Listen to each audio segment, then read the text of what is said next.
Hi friends, તો રોજ કી તરહ આપણે આવી ગયા છે કિચનમાં અને છે સાંજનો ટાઈમ. તો જોવા છે પાણીપુરી બનાવવાના છે રેડી ટુ ઇટ. તો મારા દેવર છે ને એ પાણીપુરી લઈ આવ્યા છે આવી રેડી ટુ ઇટ. તો ચલો બનાવીએ, ટ્રાય કરીએ. પહેલી વાર કરું છું આ તળવાવાળી પૂરી છે અને 3 ફ્લેવર પાણી છે, મીઠું, તીખું અને ફુદીના ફ્લેવર.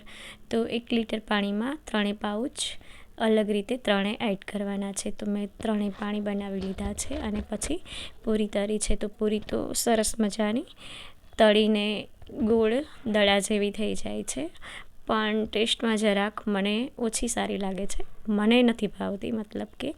અને પછી મસાલો તૈયાર કરી લીધો છે અને સાથે રેડીમેડ પૂરી લીધી છે, જલપૂરી, જે આપણા ગુજરાતની ફેમસ પૂરી છે. જો તમારે પણ મળતી હોય તો જરૂર જલપૂરી લેવી. હાઇજેનિક છે, બધું મશીન દ્વારા બને છે. અને બધું તૈયાર કરી લીધા પછી બધા એકસાથે પાણીપુરી જમી છે અને પછી બીજે દિવસે જેવો કૃષ્ણા સૂતો છે અને હું આવી ગઈ છું કિચનમાં. તો ચલો આજે તમારી સાથે એક ટિપ્સ શેર કરવાની છે કે આપણે લેડીઝ બધા છે ને ખુલ્લો વઘાર કરતા હોઈએ છીએ. તો જો ઢક્કન લગાવીને વઘાર કરીએ ને તો એનો વઘાર પણ નથી ઉડતો અને તેલ જે ઉડે છે ટાઇલ્સમાં એ પણ નથી ઉડતું. તો એવી રીતના વઘાર કરવો જોઈએ. હું તો હંમેશા એવી રીતના જ કરું છું. અને આ બાજુ જો કૃષ્ણા રમે છે. તો તમને મારો વિડીયો સારો લાગે તો ચેનલને લાઇક, શેર, સબસ્ક્રાઈબ જરૂરથી કરો.